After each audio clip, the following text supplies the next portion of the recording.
Hello friends, कैसे हो आप लोग? आशा करती हूँ कि आप अच्छे होंगे और अपने मेंटल पीस का ध्यान रख रहे होंगे। तो इससे पहले आपने नार्सिसिस्ट के ऊपर बहुत सारी वीडियोस देखी होंगी और बहुत कुछ जाना होगा नार्सिसिस्ट के बारे में कि किस तरह की पर्सनैलिटी होती है, पर्सनैलिटी डिसऑर्डर होता है। आज हम जानेंगे कि अगर आप किसी नार्सिसिस्ट के साथ हैं, तो कौन-कौन सी ऐसी चीज़ें हैं जो आप अपने जीवन से खो देते हो, आपके जीवन से चली जाती है। हम आज उन चीज़ों के बारे में डिस्कस करेंगे डिटेल में। जब आप नार्सिसिस्ट के साथ रहते हैं तो आपको ऐसा लगता है कि नार्सिसिस्ट लोग आपसे प्यार करते हैं।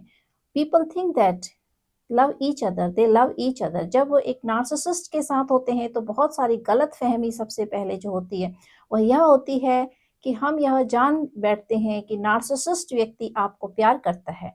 ये आपकी सबसे बड़ी भूल और सबसे बड़ी गलत फहमी होती है, जो आगे जाकर आपके लिए बहुत सारे नुकसान को पैदा करती है और आपको उस नुकसान से गुजरना होता है। तो आप कैसे आइडेंटिफाई करोगे कि नार्सिसिस्ट व्यक्ति के साथ रहते हुए आपने किन-किन चीज़ों से क्षतिग्रस्त हुए हो आप? कौन-कौन सी चीज़ें ऐसी हैं जिसने कि आपको डैमेज किया है और आपने होल लाइफ टाइम उन चीज़ों को सफ़र किया है? तो सबसे पहली बात ये है कि जब आप नार्सिसिस्ट के साथ रहते हैं, आपके अंदर जो एक फ़ॉल्स बिलीव आ जाता है कि नार्सिसिस्ट व्यक्ति आपको प्यार करता है, you think that the person love you. तो यहीं पर सबसे बड़ी भूल हो जाती है कि आपके अंदर जो गलतफ़हमी पैदा हो जाती है कि वह व्यक्ति जो एक नार्सिसिस्ट है, वो किसी से भी प्यार नहीं कर सकता है, पहली बात। तो ऐसा नुकसान आपको इस तरह का नुकसान होता है, जो आपको बहुत ही लंबे अरसे के बाद पता चलता है, अगर आप जागरूक नहीं हो। आपके अंदर जानकारी नहीं होती है, जागरूकता नहीं होती है, नार्सिसिस्ट जैसे शब्द के बारे में आपने कभी सुना नहीं होता है। आप नहीं जानते हो कि टॉक्सिक रिश्ते भी होते हैं, टॉक्सिक लोग भी होते हैं। तो इसी वजह से फिर आप भाग्य के भरोसे बैठ जाते हैं कि शायद ये आपका दुर्भाग्य होगा कि इस तरह के लोग आपके जीवन में आए, या फिर ये आपने कुछ ऐसे कर्म किए कि आपको ऐसे लोगों को भुगतना ही पड़ेगा। तो इस तरह की आपकी भ्रांति हो जाती है, आपके माइंड में इस तरह के ख़्याल आते हैं, जो आपको दबा देते हैं और आप नहीं जान पाते हैं कि आप एक ऐसे व्यक्तित्व के साथ, ऐसे व्यक्ति के साथ रह रहे हैं, जो आपके लिए बहुत ही ज़्यादा खतरा है, आपको धीरे-धीरे ख़त्म कर रहा है, उस दीमक की तरह खोखला कर रहा है, खा रहा है अंदर ही अंदर। तो जब आप ये जानने लगते हैं कि नार्सिसिस्ट व्यक्ति आपसे प्यार करता है, वह सिर्फ़ एक दिखावा होता है, आपकी आँखों पर एक पर्दा होता है। ऐसा पर्दा जिसको कि आप नहीं कभी भी खोल पाते हो, क्योंकि आप जागरूक नहीं होते हो। तो नार्सिसिस्ट व्यक्ति को आप प्यार कर बैठते हो, लेकिन आप तो सचमुच प्यार करोगे, लेकिन नार्सिसिस्ट व्यक्ति आपको कभी भी रियल में प्यार नहीं करेगा। वो आपको सिर्फ़ और सिर्फ़ खोखला बनाएगा। तो शुरुआत आपको खोखला बनाने से लेके उस समय तक की है, जब आपके पास कुछ भी नहीं रहता है। आप टोटली ड्रेन और खोखले हो जाते हो। तो उस बीच में बहुत सारी ऐसी चीज़ें हैं जो आप डैमेज कर देते हो अपनी लाइफ से, ख़त्म कर देते हो। एक सबसे पहली है आपकी मेंटल पीस। पूरे लाइफ टाइम आप देखोगे कि जब आप किसी नार्सिसिस्ट के साथ रहते हैं, तो आपका जो मेंटल पीस है, वो हमेशा ही डिस्टर्ब रहेगा, आपका मेंटल पीस हमेशा खराब रहेगा। तो पहली बात, आप अपने मेंटल पीस को हमेशा खोया हुआ पाओगे और एक समय बाद आप पाओगे कि आप मेंटली पूरी तरीके से डिस्टर्ब हो गए हो, आप दवाइयों के सहारे आप अपने जीवन को व्यतीत कर रहे हो, क्योंकि आप समझने लगते हो कि आपको कुछ मानसिक रोग हो गया है, मानसिक परेशानी हो गई है, आप कुछ ओवरथिंकर हो गए हो, क्योंकि आपके अंदर ये डाल दिया जाता है कि आप ओवरथिंकिंग करते हो, छोटी चीज़ों को बड़ा बना लेते हो, या फिर आप सोचते ज़्यादा हो, छोटी चीज़ों को आप बड़ा बनाकर सोचते हो। तो इस तरह से आपके मेंटल स्तर पर सबसे पहले वार किया जाता है, जिससे कि आप समझने लग जाओ कि आप एक मूर्ख व्यक्ति हो, आप एक ऐसी हो, आपका दिमाग सही नहीं है और इस वजह से फिर आप अपने ऊपर डाउट करने लग जाओ। दूसरी चीज़ है आपका फिज़िकल लॉस। आप फिज़िकली भी बहुत ज़्यादा वीक होते रहते हैं, क्योंकि आपका दिमाग 24 घंटे चलता है, कभी भी शांत नहीं बैठता है। तो आपका जब दिमाग अस्थिर हो जाता है, तो उसका आपके शरीर पर बहुत ज़्यादा प्रभाव पड़ता है। और जब आप नार्सिसिस्ट के साथ रहेंगे, तो नार्सिसिस्ट व्यक्ति को कुछ भी नहीं होता, लेकिन आपको बहुत ज़्यादा शारीरिक परेशानियों से जूझना पड़ता है। बहुत सारी बीमारियाँ आपके अंदर आ जाती हैं, कमज़ोरी आ जाती है, फिज़िकल वीकनेस आप बहुत ज़्यादा हो जाते हो। और इमोशनली भी आप फिर धीरे-धीरे कमज़ोर होने लगते हो।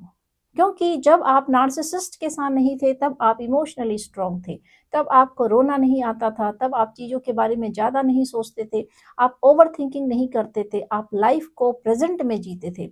लेकिन जब आप नार्सिसिस्ट के साथ होते हो, तो आप प्रेज़ेंट भूल जाते हो, क्योंकि आपका प्रेज़ेंट होता ही नहीं, आपको हमेशा फ्यूचर की चिंता सताती रहती है कि कल का दिन कैसे होगा, परसों कैसा होगा और उसके बाद वाला दिन कैसा होगा, कहीं कोई ड्रामा ना क्रिएट हो जाए।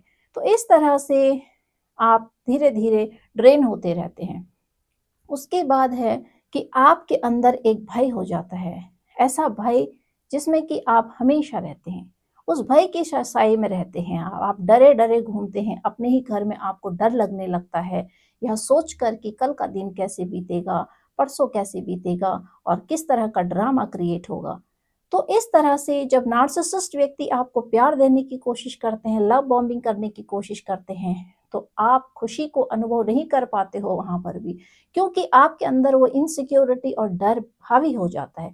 तो वो आपको एक वॉश किया होता है आपके दिमाग के ऊपर, एक आँखों के आगे कर्टन डाल देता है नार्सिसिस्ट व्यक्ति लव बॉम्बिंग का, जिससे कि आप देखते-देखते ही फिर रुक जाओ। जैसे ही आप परखने लगते हो नार्सिसिस्ट को, जैसे ही आपको समझ आने लगता है, वहीं पर फिर लव बॉम्बिंग जैसा एक टूल वो यूज़ करते हैं, जिससे कि आप फिर उसी के बहकावे में आ जाते हो।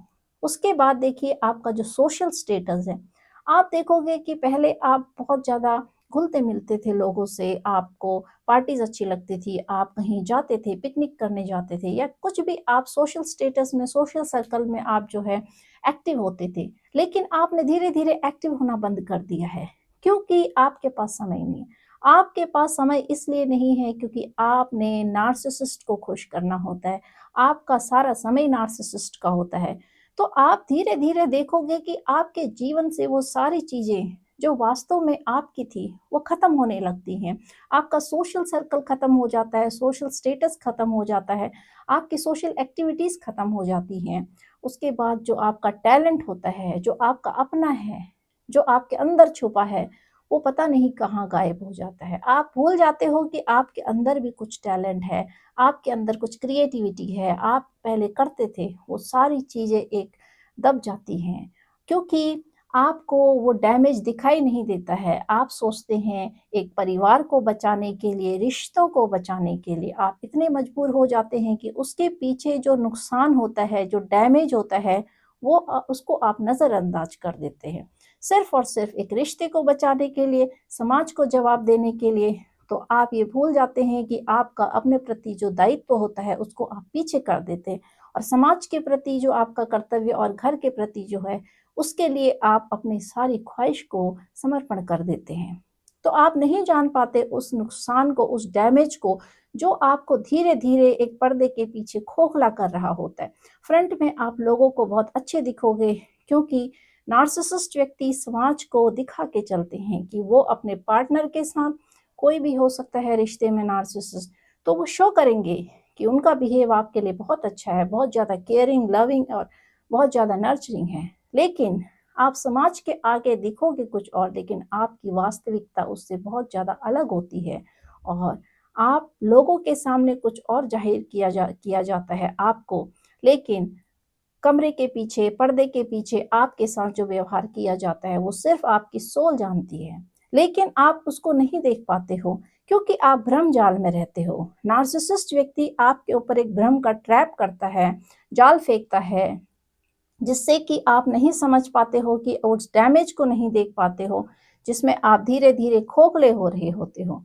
उसके बाद है सेल्फ केयर। पहले आप अपनी बहुत ज़्यादा केयर करते हैं, आप बहुत ज़्यादा आपको सजने-संवरने का शौक होता है, आप अपने ऊपर सेल्फ केयर करते हैं, आप अपने लिए जीते हैं, लेकिन आप भूल जाते हैं। एक समय ऐसा आता है नार्सिसिस्ट के साथ रह के कि आप भूल जाते हैं कि आपका अपना एक समय है, आपकी अपनी एक शौक है और आप अपनी केयर करना भूल जाते हैं। आप मेंटली भी वीक हो जाते हैं, फिज़िकली, इमोशनली, सोशल स्टेटस से आप वीक हो जाते हैं, सोशल सर्कल आपका कट ऑफ हो जाता है और उसके बाद है फाइनेंशियली। फाइनेंशियली तो आप बिल्कुल ही इतने ड्रेन हो जाते हैं कि नार्सिसिस्ट व्यक्ति की कोशिश रहती है कि अंतिम समय जब वो आपको छोड़े या जब आप उसको ट्रिगर करो, तब आपके पास कुछ भी ना बचे। आपके फाइनेंशियल कंडीशन को इतना ज़्यादा वीक बना दिया जाता है कि फाइनेंशियली कहीं आप अपने आप को स्टेबल ना कर पाओ। क्योंकि अगर आप फाइनेंशियली भी स्ट्रांग होते हो तो आप अपने लिए स्टेप ले पाते हो। लेकिन नार्सिसिस्ट व्यक्ति नहीं चाहते हैं कि आप अपने लिए स्टेप लो, इसीलिए वो आपको फाइनेंशियली भी ड्रेन कर देते हैं। तो ये डैमेज आपको नज़र नहीं आता है क्योंकि आप हमेशा नार्सिसिस्ट के लिए इन्वॉल्व होते हैं, नार्सिसिस्ट के कार्यों में इन्वॉल्व होते हैं, आप अवेलेबल होते हैं। आप इन चीज़ों को नहीं समझ पाते हैं क्योंकि आप हमेशा नार्सिसिस्ट के लिए अवेलेबल होते हैं, तो आप अपने लिए तो कभी अवेलेबल होते ही नहीं हो क्योंकि आप अपने को भूल गए होते हो, आपकी कोई आइडेंटिटी नहीं होती है। आपका समय हमेशा यही सोचकर बीतता है कि कैसे नार्सिसिस्ट को खुश किया जाए, कैसे एक ऐसा एटमॉस्फेयर लाया जाए जिसमें कि नार्सिसिस्ट व्यक्ति दोबारा से ड्रामा क्रिएट ना करे और फिर गलती आपको ठहरा दे, गलत आपको ठहरा दे। तो आपके अंदर वो डर बना रहता है कि मैं दोबारा से कसूरवार ना बन जाऊँ, दोबारा से आप पे इल्ज़ाम ना आ जाए, आप पे ब्लेम ना लगे।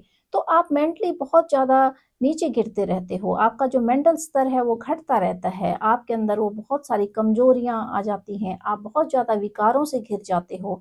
आपके अंदर बहुत सारे ऐसे फैक्टर क्रिएट हो जाते हैं जो आप नहीं बनना चाहते हो। तो आपको फिर बात-बात पर दूसरों का नाम लेके जिनको आप पसंद नहीं करते हो या फिर जिनके सामने आप अपने को अच्छा समझते थे, उन्हीं लोगों के सामने आपको डाउन किया जाता है, जिससे कि आपका मनोबल तोड़ा जाता है, आपको डिमोटिवेट किया जाता है। तो इस तरह से आपको ऐसे लोगों के सामने खड़ा करके बेइज़्ज़त किया जाएगा या फिर आपको कंपेयर किया जाएगा, जिससे कि आपको दिखाया जाएगा कि आप उनके कंपेयर में ज़ीरो हो। तो आपको हमेशा ज़ीरो ज़ीरो कहकर आपको नार्सिसिस्ट व्यक्ति की कोशिश रहती है कि ज़ीरो ही बना देने की।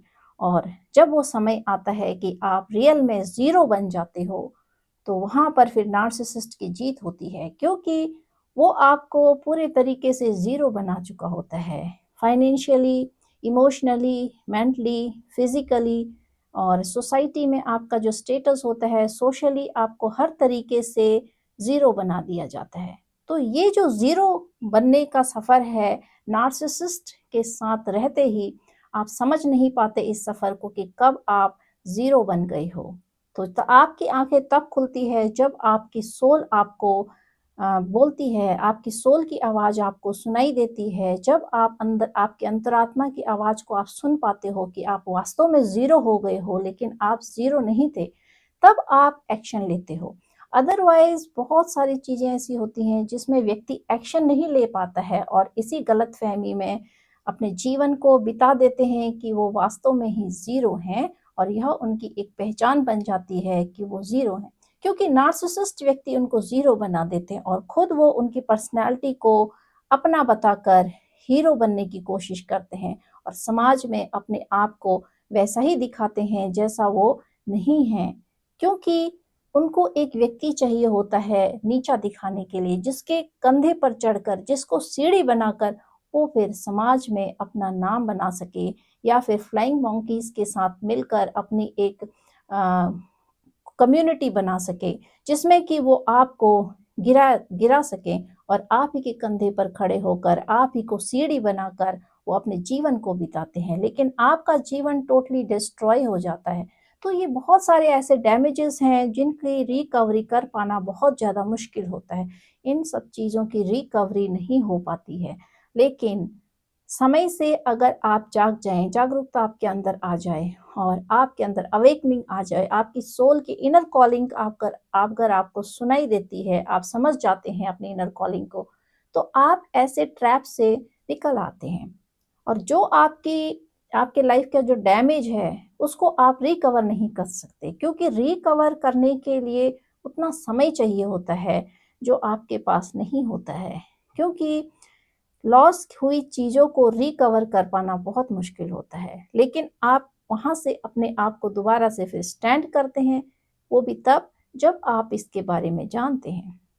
तो इस तरह से नार्सिसिस्ट व्यक्ति के साथ जब हम रहते हैं, बहुत सारी चीज़ें ऐसी हैं जो हमारे लाइफ से निकल जाती हैं, डैमेज हो जाती है, उनको हम खो देते हैं और फिर उनको दोबारा से उसी तरीके से हासिल करना या अपने आप को स्टैंड करना बहुत मुश्किल होता है।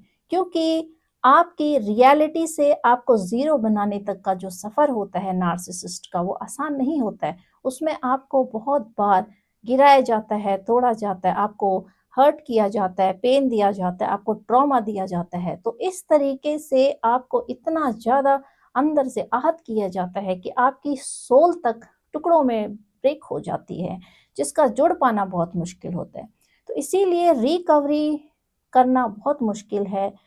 ज़रूरत है कि समय रहते ही वो समय ना आए कि जब सारी चीज़ें डैमेज हो जाएँ और जब आप रिकवर ना कर पाओ। उससे पहले ही अपने आप को अलाइन करना, अपने आप के साथ और अपने लाइफ़ को ऐसे नेगेटिव लोगों से, ऐसे टॉक्सिक लोगों से, नार्सिसिस्ट जैसे लोगों से दूर करना, यही हमारे जीवन की सबसे पहली प्राथमिकता होनी चाहिए कि हम अपने जीवन को किस दिशा में लेके जाएँ। अपने लिए हम किस तरह का माहौल क्रिएट करें, अपने लिए हम किस तरह का एक सर्कमस्टेंसेस अपनी लाइफ को दें, या हमारी खुद की ज़िम्मेदारी होती है हमारे खुद के लिए, तो हम अपने लाइफ को पूरी तरीके से नार्सिसिस्ट के हाथों में सौंप देते हैं और वो व्यक्ति आपको उसी राह पे लेके जाता है, जिस तरह का वो होता है या होती है। तो इसीलिए अपनी लाइफ को आपने डिसाइड करना होता है, आपने दिशा देनी होती है। अगर आप अपने लाइफ की दिशा अच्छी रखेंगे, अच्छी दिशा में अपनी लाइफ को लेके जाएँगे, अपनी लाइफ के लिए खुद ही डिसाइड करते हैं, अपने डायरेक्शन को, तो आप फिर अपने लाइफ को अचीव करते हैं, अपने लिए जीते हैं। आपका जीवन होता है और ये आप ही की ज़िम्मेदारी होती है कि आप अपने जीवन को किस तरह की दिशा दे रहे हैं, कौन-सी डायरेक्शन दे रहे हैं और किस तरह से आप अपने जीवन को आगे लेके जा रहे हैं। अगर आप अपने लाइफ को नार्सिसिस्ट जैसे लोगों के हाथों में देंगे, तो आपकी ज़िंदगी पूरी तरीके से डिस्ट्रॉय हो जाएगी और उसको बचाने के लिए आपको पूरी कोशिश करनी चाहिए, क्योंकि आपको अपने जीवन के प्रति आपको लॉयल होना चाहिए। आप खुद के साथ वफ़ादारी नहीं करते हैं, आप खुद के साथ लॉयल नहीं होते हैं। यह सोचना चाहिए कि आपको अपने जीवन को किस तरीके से बचाया जा सके ऐसे टॉक्सिक लोगों से, ऐसे नार्सिसिस्ट जैसे लोगों से। जितनी जल्दी संभव हो सके अपनी लाइफ़ को सिक्योर करके चलना चाहिए, अपनी लाइफ़ को प्रोटेक्ट करके चलना चाहिए ऐसे लोगों से, क्योंकि जो इनकी सोल होती है वो पूरी तरीके से डेविल के अंडर में होती है। डेविलिक गुण इनमें बहुत ज़्यादा होते हैं और इनको सुधारने के चक्कर में आपका जीवन पूरी तरीके से बर्बाद हो जाता है, वेस्ट हो जाता है। तो अपने ऊपर काम कीजिए, अपने को बचा के चलिए, अपने को सुधारने की कोशिश कीजिए और नार्सिसिस्ट को उसकी हालत पर छोड़ देना चाहिए। Thank you guys, thank you very